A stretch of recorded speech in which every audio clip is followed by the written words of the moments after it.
Welcome back 12th class. Today we start our next chapter number 2, change in profit sharing ratio. आज की हम इस video में क्या देखेंगे कि change in profit sharing ratio जो चैप्टर है हमारा, उसमें आगे का टॉपिक है गुडविल। गुडविल होती क्या है इसके बारे में हम देखेंगे। इससे पहले वाली वीडियो में हम ये देख चुके हैं, समझ चुके हैं कि change in profit sharing ratio क्या होता है, इसका इम्पैक्ट क्या पड़ता है पार्टनरशिप पर। अब हम इस चैप्टर के नेक्स्ट टॉपिक पे आ गए हैं जो कि है गुडविल। इसमें हम ये समझेंगे गुडविल क्या होती है। Goodwill means the good name, यानी फर्म का गुड नेम हो, and the reputation earn by the firm. जो फर्म है उसने रेपुटेशन जो अर्न की है वो थ्रू द हार्ड वर्क से उसने गुड नेम और रेपुटेशन अर्न की है, अपनी ऑनेस्टी से भी अर्न की है। यानी कि कोई फर्म अपनी ऑनेस्टी से और उसने हार्ड वर्क से रेपुटेशन अर्न की है और गुड नेम अर्न किया है।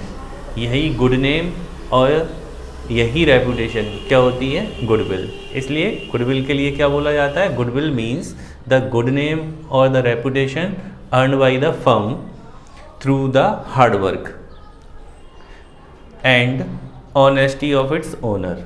यानी कि ओनर अपनी ऑनेस्टी से बिजनेस को रन कर रहा है और हार्ड वर्क कर रहा है। इसके बदले में जो ओनर है उसका बिजनेस क्या हो जाता है, एक रेपुटेटेड बिजनेस बन जाता है और उसका नेम कैसा हो जाता है, मार्केट में गुड नेम बन जाता है। इसी गुड नेम और रेपुटेशन को हम क्या बोलते हैं, गुडविल। तो गुडविल एक इनविजिबल फोर्स होता है जो कि एक नॉर्मल बिजनेस को एक्स्ट्रा ऑर्डिनरी बिजनेस बना देता है। एक्स्ट्रा ऑर्डिनरी बिजनेस कैसे, जैसे उसकी सेल को बढ़ा देता है। अब अगर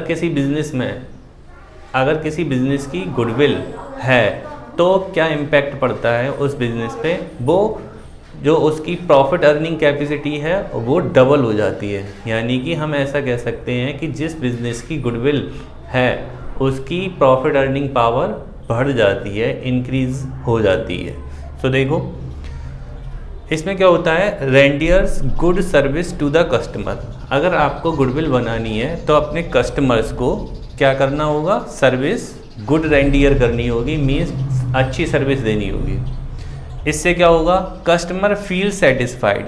कस्टमर क्या होगा, सेटिस्फाई फील होगा और कम अगेन एंड अगेन, और बार बार उसी ऑर्गेनाइजेशन पे, उसी बिजनेस पे जाएगा जिस पे वो सेटिस्फाइड हो पाता है। इससे क्या होगा, फर्म को क्या फ़ायदा होगा, इससे firm will be able to earn more profit in future. यानी फ्यूचर में वो मोर प्रॉफिट अर्निंग पर पहुंच जाएगा बिजनेस। तो गुडविल इतना बड़ा चेंज लाके रख देती है। तो फिर से समझेंगे, goodwill means the good name और the reputation earn by the firm through the hard work and honesty of its owner, renders good service to the customers, customer feels satisfied, come again and again, firm will be able to earn more profits in future। तो goodwill क्या करती है, goodwill अगर आपको earn करनी है, आपको क्या करना पड़ेगा, कस्टमर को अच्छी सर्विस देनी होगी। अच्छी सर्विस देने के बाद कस्टमर को सेटिस्फाई फील होगा तो कस्टमर फिर से आएगा, कम अगेन एंड अगेन। इससे फर्म को क्या फ़ायदा होगा, फ्यूचर में उसका प्रॉफिट कैसा हो जाएगा, मोर हो जाएगा। वो उसकी जो अर्निंग प्रॉफिट कैपेसिटी होगी वो इंक्रीज हो जाएगी। तो ये होती है गुडविल। गुडविल एक इनविजिबल फोर्स होता है, ये एक इंटेंजिबल असेट्स बोली जाती है। यानी कि गुडविल फिक्स असेट्स तो होती है, गुडविल फिक्स असेट्स होती है, लेकिन कैसी फिक्स असेट्स होती है, इंटेंजिबल फिक्स्ड असेट्स। तो गुडविल एक इंटेंजिबल फिक्स असेट्स होती है, यानी कि ना दिखाई देने वाली संपत्ति है जिसको हम सी भी नहीं कर सकते, टच भी नहीं कर सकते, ऐसी संपत्ति है ये गुडविल। लेकिन इस संपत्ति के होने से, इस असेट्स की वजह से एक बिजनेस क्या कर सकता है, अपनी प्रॉफिट अर्निंग कैपेसिटी को इंक्रीज कर देता है। सो ये था मीनिंग ऑफ गुडविल। अब हम इसकी कैरेक्टरिस्टिक्स समझेंगे कि गुडविल की कैरेक्टरिस्टिक्स क्या होती हैं। Now we starts characteristics of goodwill, यानी कि अब हम गुडविल की कैरेक्टरिस्टिक्स समझने वाले हैं, गुडविल में क्या क्या खूबियाँ होती हैं। ठीक है, तो गुडविल में सबसे पहली कैरेक्टरिस्टिक्स है it is an intangible assets. Intangible assets का मतलब होता है जिसे हम देख नहीं सकते। इंटेंजिबल असेट्स का मतलब है जिसे हम देख नहीं सकते, not seen and not to touch, और टच भी नहीं कर सकते। यानी कि गुडविल एक ऐसी एसेट्स होती है जिसे देखा भी नहीं जा सकता एंड टच भी नहीं किया जा सकता, बस फील किया जा सकता है। क्यों? अगर किसी बिजनेस की गुडविल है तो उसकी अर्निंग प्रॉफिट कैपेसिटी कैसी है, ज़्यादा होगी, इंक्रीज होगी in comparison to other business. So इसलिए गुडविल को क्या बोला जाता है, गुडविल एक इंटेंजिबल असेट्स होती है, यानी कि अमूर्त संपत्ति जिसे देखा नहीं जा सकता, छुआ नहीं जा सकता। ठीक है, तो ये इसकी पहली कैरेक्टरिस्टिक्स है। दूसरी वैल्यूएबल असेट्स। वैल्यूएबल असेट्स का मीन्स ये है कि हम इसकी मार्केट वैल्यू भी पता कर सकते हैं, मीन्स ये कितने रुपए की है ये भी पता किया जा सकता है, इसलिए गुडविल एक वैल्यूएबल असेट्स भी है। इसका मतलब तुम देख रहे हो कि इसे देख भी नहीं सकते, छू भी नहीं सकते, तो इसकी वैल्यू कैसे हो जाएगी, इसलिए उन्होंने इस चीज़ को भी कैरेक्टरिस्टिक्स में डाला है कि ये एक ऐसी असेट्स है जिसे हम देख नहीं सकते, छू भी नहीं सकते, फिर भी इसकी वैल्यू होती है, इसकी वैल्यू इन मनी होती है, इसलिए इसको हम क्या बोलते हैं, ये एक वैल्यूएबल असेट्स होती है, यानी कि हम इसे मनी में मेजर कर सकते हैं गुडविल को। ठीक है, तो ये क्या है, वैल्यूएबल असेट्स है।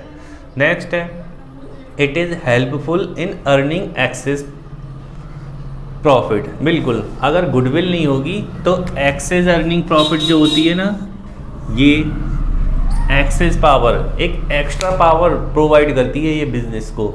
जो नॉर्मल बिजनेस होते हैं जिनकी गुडविल नहीं है, या जो रिसेंटली ओपन हुए हैं, कोई बिजनेस रिसेंटली ओपन हुआ है तो उसकी मार्केट में कोई रेपुटेशन नहीं होगी, उसका नेम नहीं होगा, उसका गुड नेम भी नहीं बना होगा, तो ऐसे बिजनेस नॉर्मल बिजनेस हैं, इनकी प्रॉफिट अर्निंग पावर कैसी होती है, कुछ भी नहीं होती है, नील होती है। लेकिन गुडविल क्या करती है, गुडविल आपको आपके बिजनेस को क्या देती है, अर्निंग एक्सेस प्रॉफिट, यानी कि एक्स्ट्रा प्रॉफिट कमाने के एक पावर देती है। इसलिए गुडविल की ये थर्ड कैरेक्टरिस्टिक्स है, ये क्या प्रोवाइड करती है, अर्निंग एक्सेस प्रॉफिट, यानी नॉर्मल बिजनेस से एक्स्ट्रा प्रॉफिट ये प्रोवाइड कराती है। ठीक है, next it is valuable only when entire business sold. अभी इन्होंने बताया कि बिजनेस क्या है, बिजनेस में गुडविल कैसी होती है, वैल्यूएबल होती है, इसकी वैल्यू मीन्स रुपीज़ में वैल्यू करी जा सकती है। लेकिन एक कैरेक्टरिस्टिक्स है क्या, व्हेन एंटायर बिजनेस सोल्ड, जब पूरे बिजनेस को सोल्ड किया जा रहा होगा तभी इसकी वैल्यू है, हम इसे बिजनेस से अलग करके सोल्ड नहीं कर सकते। जैसे कि फर्नीचर है, फर्नीचर क्या है, आप इसे बिजनेस को मत बेचो, फर्नीचर को बेच सकते हो, फर्नीचर की अलग वैल्यू है तो फर्नीचर को बेच सकते हैं। ठीक है, लेकिन गुडविल ऐसी चीज़ होती है, गुडविल एक ऐसी एसेट्स होती है जो बिजनेस के साथ में ही सेल होगी। अगर आपकी बिजनेस की सपोज मार्केट वैल्यू 10 लाख है और आप उस बिज़नेस की मार्केट वैल्यू 10 लाख है और आप उसका वसूल करना चाह रहे हैं 12 लाख, 15 लाख, 15 लाख, तो आपको एक्स्ट्रा जो मिलेगा वो मिलेगा गुडविल का।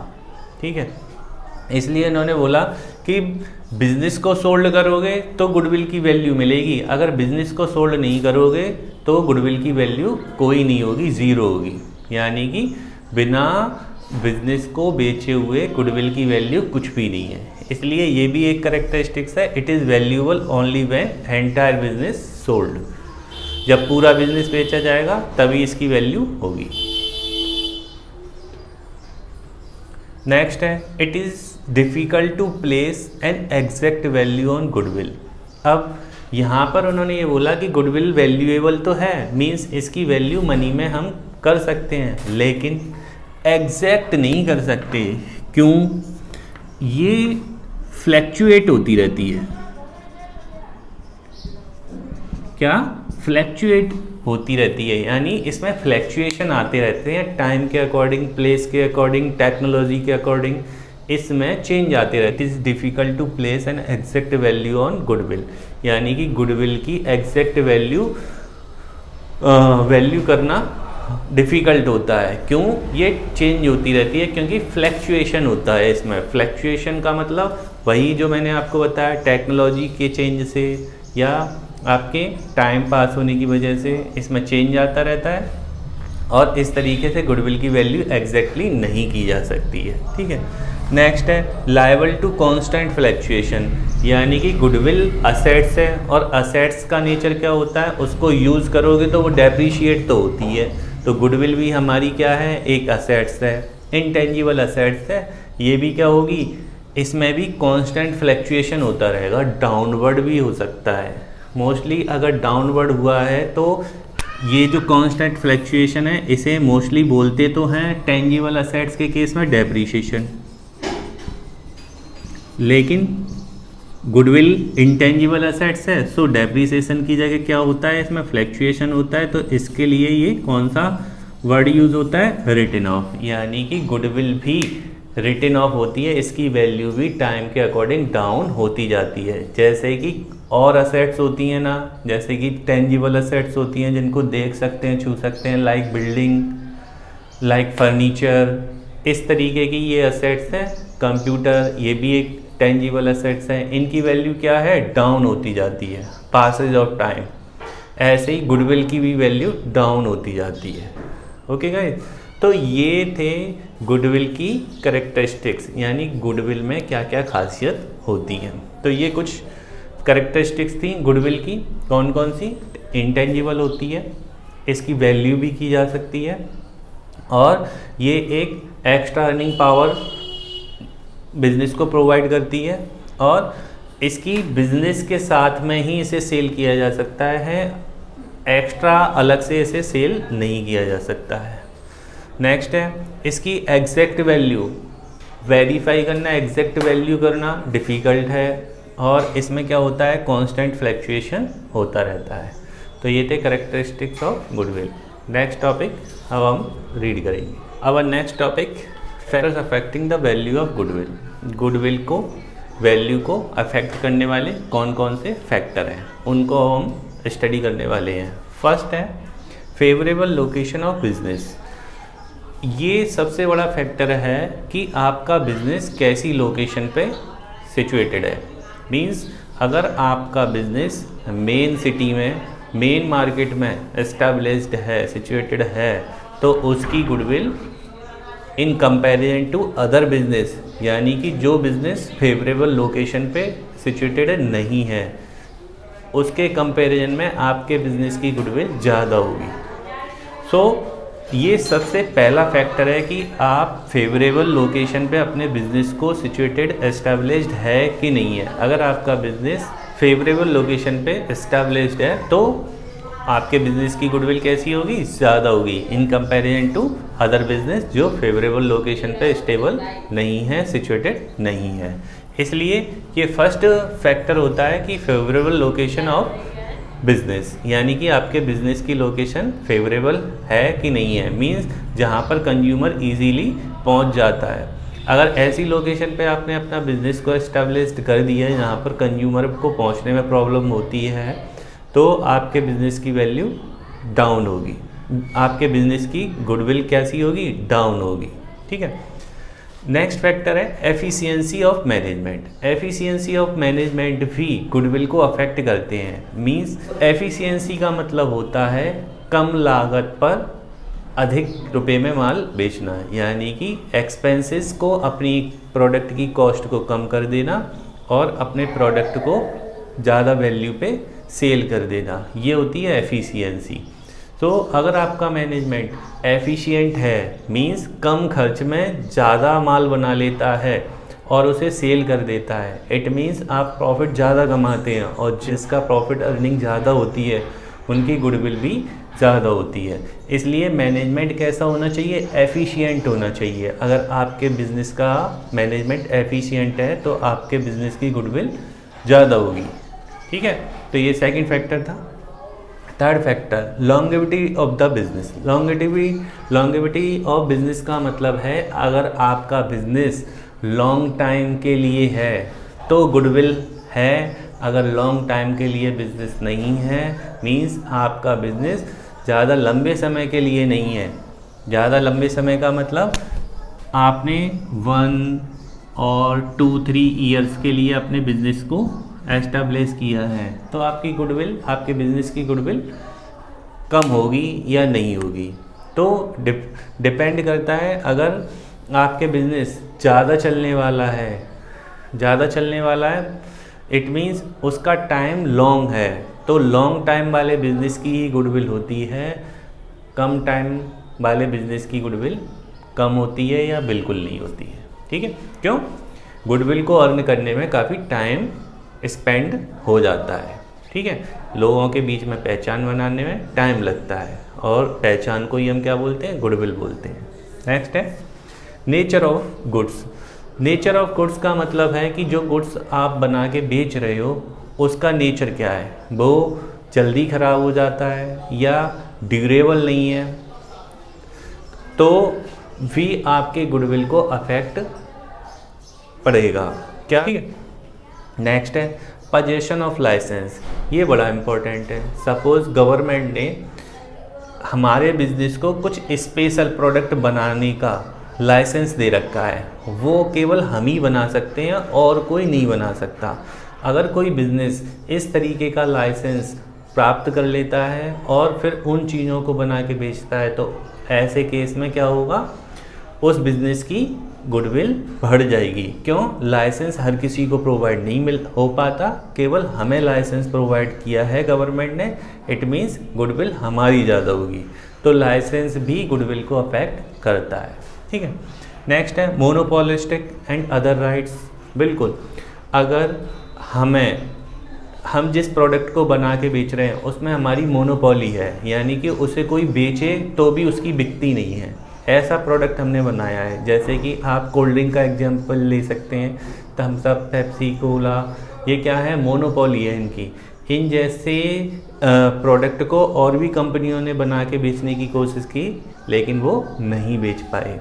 ठीक है ना, तो अगर हमें मोनोपोली मिल गई है किसी प्रोडक्ट में, केवल हमारा ही प्रोडक्ट बिकेगा, या ऐसे कुछ राइट्स हमें मिल गए हैं जिसे हम ही बना के बेच सकते हैं, तो ये भी गुडविल को अफेक्ट करती हैं। तो ये भी फैक्टर है मोनोपोलिस्टिक एंड अदर राइट्स। ठीक, नेक्स्ट थिंग, रिस्क इन्वॉल्व। अगर आप रिस्क कम ले रहे हैं तो चीज़ों को कम बेच रहे हैं तो आपके बिज़नेस की रेपुटेशन भी कम होगी। तो जो लोग ज़्यादा रिस्क इन्वॉल्व रहता है, जिनके बिज़नेस में ज़्यादा रिस्क इन्वॉल्व रहता है, तो उनकी गुडविल के चांसेस ज़्यादा होते हैं, यानी कि रिस्क भी गुडविल को अफेक्ट करता है। ठीक, next, trend of profits. Trend of profit का मतलब है कि हम जब से बिज़नेस को रन कर रहे हैं हम प्रॉफिट ही कमाते चले जा रहे हैं, यानी कि हम प्रॉफिट पे प्रॉफिट अर्निंग पावर है हमारी। जब से हमने बिज़नेस को चलाया है प्रॉफिट ही कमा रहे हैं।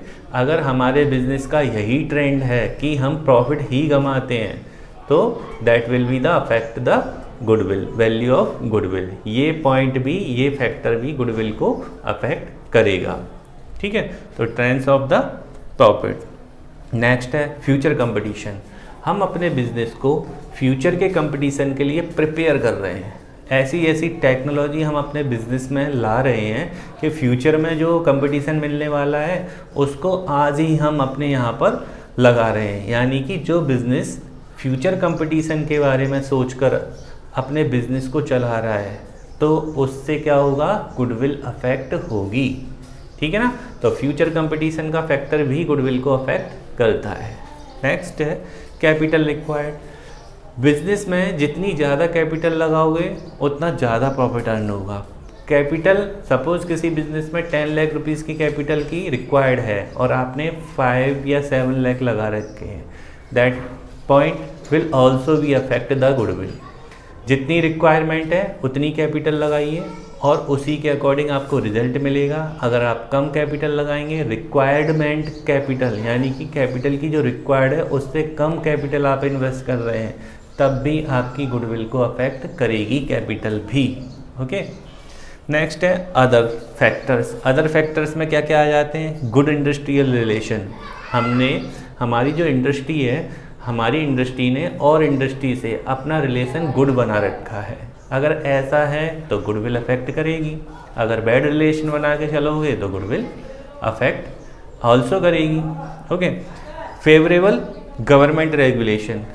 फेवरेबल गवर्नमेंट रेगुलेशन का मतलब है कि जिस टाइप का हम बिजनेस कर रहे हैं, जिस टाइप का बिजनेस हम कर रहे हैं उस टाइप के बिजनेस के लिए गवर्नमेंट ने जो रेगुलेशन बनाए हैं वो बिल्कुल हमारे बिजनेस के फेवर में बनाए हैं। अगर ऐसा है गवर्नमेंट ने रेगुलेशन बिजनेस के फेवर में बनाए हैं तो ये पॉइंट भी गुडविल को अफेक्ट करेगा। हमारा बिजनेस बढ़ेगा मीन्स गुडविल भी इंक्रीज होगी। नेक्स्ट है stable political condition. Stable political condition का मतलब सारी इंडस्ट्री, जितनी भी इंडस्ट्री होती हैं उन्हें पॉलिटिकल कंडीशन के अकॉर्डिंग भी अपना बिजनेस करना होता है। अगर किसी कंट्री में पॉलिटिकल कंडीशन बार बार चेंज होती रहती हैं तो वहाँ के बिजनेस, वहाँ की इंडस्ट्री भी उससे अफेक्ट होंगी। अगर वहाँ के पॉलिटिकल कंडीशन स्टेबल रहते हैं मीन्स बार बार चेंज नहीं होते, तो ऐसे केस में क्या होगा? स्टेबल पॉलिटिकल कंडीशन के केस में भी गुडविल की बिजनेस की गुडविल भी अफेक्ट रहती है। ठीक है, नेक्स्ट थिंग है R&D एफर्ट्स। अगर हम अपनी इंडस्ट्री में हमने एक डिपार्टमेंट ओपन कर रखा है R&D डिपार्टमेंट, तो क्या करता है? गुडविल को अफेक्ट करता है। R&D मतलब रिसर्च एंड डेवलपमेंट डिपार्टमेंट, यानी कि हम अपने यहाँ पर रिसर्च करवाते हैं तब जाके किसी प्रोडक्ट को बना के बेचते हैं। अगर ऐसा एफर्ट्स हम करते हैं तो हमारे गुडविल को ये डिपार्टमेंट भी अफेक्ट करता है। ओके, नाउ स्टूडेंट, अब हम समझते हैं क्लासिफिकेशन ऑफ गुडविल। गुडविल को क्लासीफाई किया गया है कितने भागों में? Goodwill can be classified into 2 parts, purchase goodwill and self generated goodwill, जिसे हम इनहेरेंट गुडविल भी बोलते हैं। तो गुडविल 2 तरीके की होती है, एक क्या? परचेज गुडविल और दूसरी है self generated goodwill. Purchase goodwill को समझते हैं। परचेज गुडविल क्या होती है? कहते हैं it is the goodwill which is acquired by making payment, यानी कि ये एक ऐसी गुडविल है जिसका पेमेंट किया गया है। जैसे सपोज हमने किसी बिजनेस को परचेज किया, एग्जाम्पल के थ्रू समझे, when a business purchase the excess purchase consideration over its net assets is referred to as purchase goodwill. Okay, so देखिए, सपोज कोई बिजनेस है, उसकी असेट्स हैं 10 लाख की और उसकी लायबिलिटीज़ है 2 लाख की। लायबिलिटीज़ कितने की है? 2 लाख की। तो नेट असेट्स कितनी हुई? 8 लाख। ये नेट असेट्स है। अब अगर कोई इस बिज़नेस को परचेज करेगा तो उसे कुल कितना पेमेंट करना चाहिए? 8 लाख का पेमेंट करना चाहिए। तो as per example, when a business purchased, जब कोई बिजनेस खरीदा जा रहा है, the excess purchase consideration over its net assets is referred to as purchase goodwill. अब उस बिज़नेस की वैल्यू कितनी है? 8 लाख, और वो हमसे कितने रुपए मांग रहा है परचेज कंसीडरेशन के? ये परचेज कंसीडरेशन है, परचेज कंसीडरेशन 12 लाख, यानी कि बिजनेस की वैल्यू है 8 लाख और पेमेंट कितना करना पड़ रहा है? 12 लाख का। तो कहते हैं एक्सेस परचेज कंसीडरेशन। एक्सेस कितना है? इन दोनों में एक्सेस कितना है? 4 लाख। 4 लाख का एक्सेस है, यही क्या है? इसी को बोलते हैं गुडविल। और ये कौन सी गुडविल है? परचेज गुडविल है। यानी कि जब हम किसी बिजनेस को परचेज कर रहे होते हैं और उसकी नेट असेट से ज़्यादा पेमेंट कर रहे होते हैं तो जो नेट एसेट से ज़्यादा पेमेंट कर रहे हैं, तो जितना एक्स्ट्रा पेमेंट कर रहे हैं वही एक्स्ट्रा पेमेंट हमारी क्या होती है, परचेज गुडविल होती है। तो याद रखेंगे, it is the goodwill which is acquired by making payment. ये वो गुडविल होती है जिसके लिए हमने पेमेंट किया गया है। और एक बात और याद रखेंगे, परचेज गुडविल के लिए ही उसकी अकाउंटिंग की जाती है। अकाउंटिंग स्टैंडर्ड 26 बोलता है इसी को अकाउंटिंग में इंक्लूड किया जाता है, यानी कि इसके लिए अकाउंट ओपन होता है, परचेज गुडविल का ही अकाउंट ओपन किया जाता है। ओके, सो स्टूडेंट, अब हम परचेज गुडविल की थोड़ी सी इंपॉर्टेंस समझेंगे। Important features of purchase goodwill क्या क्या है। It arises on purchase of business, यानी इसका जन्म तभी होता है जब बिजनेस को परचेज किया जाएगा। ठीक है। It is recorded in the books of account because purchase consideration paid for it, यानी कि इसी गुडविल की हमें रिकॉर्डिंग बुक्स ऑफ अकाउंट्स में करनी होती है और प्रॉपर अकाउंट ओपन किया जाता है। क्यों? क्योंकि इसके लिए हमने पेमेंट किया हुआ है। ठीक है। नेक्स्ट है, it is shown in balance sheet as an assets, इसे बैलेंस शीट में भी दिखाया जाता है जैसे कि कोई असेट्स हो। ठीक। नेक्स्ट है, इट इज़ अमोर्टाइज्ड, यानी कि return of over it's useful life, और इसे धीमे धीमे डेप्रीशिएट भी कर दिया जाता है ओवर इट्स यूजफुल लाइफ। इसकी यूजफुल लाइफ जब तक है तभी तक धीमे धीमे इसे ख़त्म भी कर दिया जाता है। सो ये थे इसके इम्पोर्टेंट फीचर्स। ओके, अब हम समझते हैं सेल्फ जनरेटेड गुडविल क्या होती है। सो देखिए, it is internally generated goodwill, यानी कि ये हमारे बिजनेस ने खुद जनरेट की है, जिसे हमने कहीं बाहर से परचेज नहीं किया।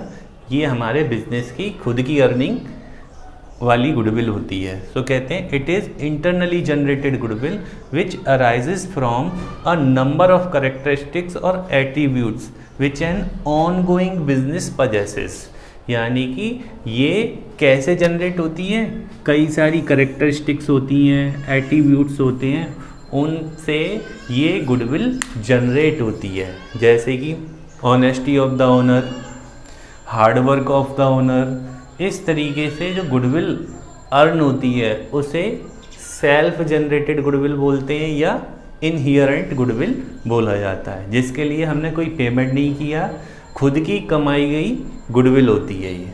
ठीक है ना, समझ में आया कि गुडविल, इनहेरेंट गुडविल कौन सी होती है, ये इंटरनली जनरेटेड होती है, जिसे करेक्टरिस्टिक्स और एट्रीब्यूट्स के थ्रू अर्न किया जाता है, जनरेट होती है इस तरीके से ये। ओके, इनहेरेंट गुडविल की इम्पॉर्टेंट फीचर्स को और समझते हैं।